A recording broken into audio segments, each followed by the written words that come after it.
अस्सलामुअलैकुम दोस्तों। आज मैं आपको सुनाने जा रहा हूँ एक बिल्कुल ट्रू स्टोरी। और ये कहानी है 5 दोस्तों की। और ये बात है 17 अगस्त 2005 की। ये पांचों दोस्त एक डांस ग्रुप का भी पार्ट थे। एक पार्टी में मिलते हैं और खाने के दौरान प्लान बनाते हैं। ये कहते हैं कि हम कुछ ऐसा कर दिखाएंगे कि हमारे बड़े हम पे फख्र करें। फाइनली ये डिसाइड करते हैं कि ये एक अंडर वाटर केव को एक्सप्लोर करेंगे। तो गोलम केव को फाइनलाइज किया जाता है। गोलम केव, जिसे केव ऑफ डेथ भी कहते हैं, यानी मौत का गार। लेकिन ये लोग ये नहीं जानते थे कि ये कोई प्लान नहीं बना रहे हैं, बल्कि ये मौत को दावत दे रहे हैं। तो गोलम केव ये लोकेटेड है near Utah lake, Utah city, US में।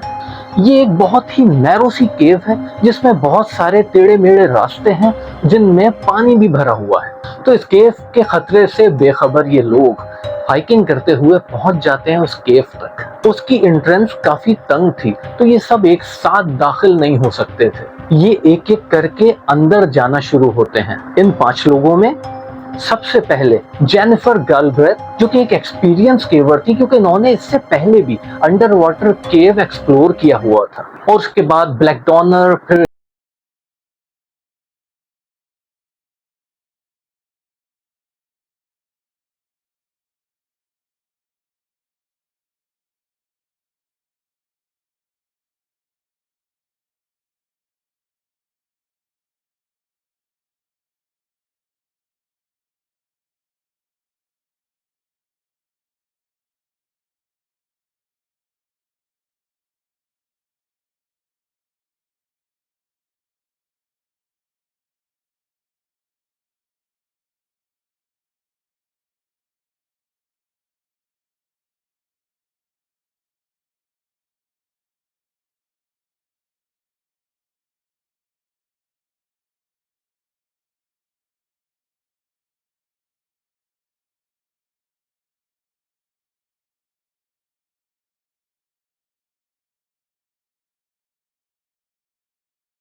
% थी, जबकि ऑक्सीजन सिर्फ 21%। और अब जिस होल में ये लोग मौजूद थे वहां पे ऑक्सीजन सिर्फ 10 से 11% रह जाती है और ऑक्सीजन में मुसलसल कमी होती चली जाती है। उसकी एक वजह ये थी कि इन्होंने रोशनी के लिए वहां पे कैंडल भी जलाई हुई थी जिसके धुएं से, और दूसरी तरफ ये केव बनी हुई थी चूना, मिट्टी और पत्थर से, और कुछ प्लांट्स भी वहां मौजूद थे जिससे कार्बन डाइऑक्साइड गैस बनती ही चली जा रही थी और ऑक्सीजन में कमी होती ही चली जा रही थी। दूसरी तरफ बाहर इनका 5वां साथी का इंतजार कर रहा होता है। वो कुछ परेशान होता है क्योंकि इनको गए हुए तकरीबन 1.5 घंटा गुजर चुका होता है। अब अंदर ये लोग समझ चुके थे कि अगर इन्होंने मजीद वक्त गुजारा तो कहीं इनकी मौत ना हो जाए, तो इनको जल्द से जल्द इस केव से बाहर जाना था।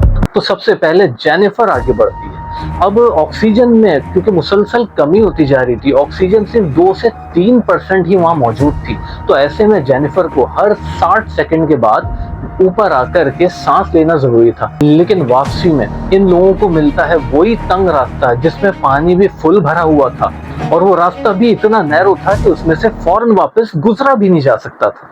तो जेनिफर उस रस्सी को तलाश करती ताकि उस तेजी से उस रस्सी की मदद से बाहर निकला जा सके, पर अफसोस वो रस्सी उसे नहीं मिल पाती। वो कोशिश करती है कि उसे कोई ऐसी जगह मिल जाए जहां वो फौरन जाकर के थोड़ी सी सांस ले सके, पर उस रास्ते में कोई ऐसी जगह मौजूद न थी। थोड़ी ही देर में जेनिफर का दिमाग घूमने लगता है, उसको ऑक्सीजन की कमी होने लगती है और वो बेहोश हो जाती है। बैक पर मौजूद जो बाकी 3 साथी थे वो ये समझते हैं कि शायद जेनिफर बाहर पहुंच चुकी है, तो फिर उन 3 में से 2 उसी रास्ते से वापस जाना शुरू होते हैं। लेकिन उनके साथ भी वही होता है जो जेनिफर के साथ होता है, पर वो चौथा बंदा जो वहां मौजूद था उसको खतरे का एहसास हो जाता है, क्योंकि वो ये सोचता है कि ये तीनों जा चुके हैं, लेकिन अभी तक ना उनकी तरफ से कोई भी आवाज आई और ना ही कोई मदद। पर उस बंदे के पास कोई दूसरा रास्ता तो मौजूद नहीं था, तो वो उसी रास्ते पर निकल पड़ता है।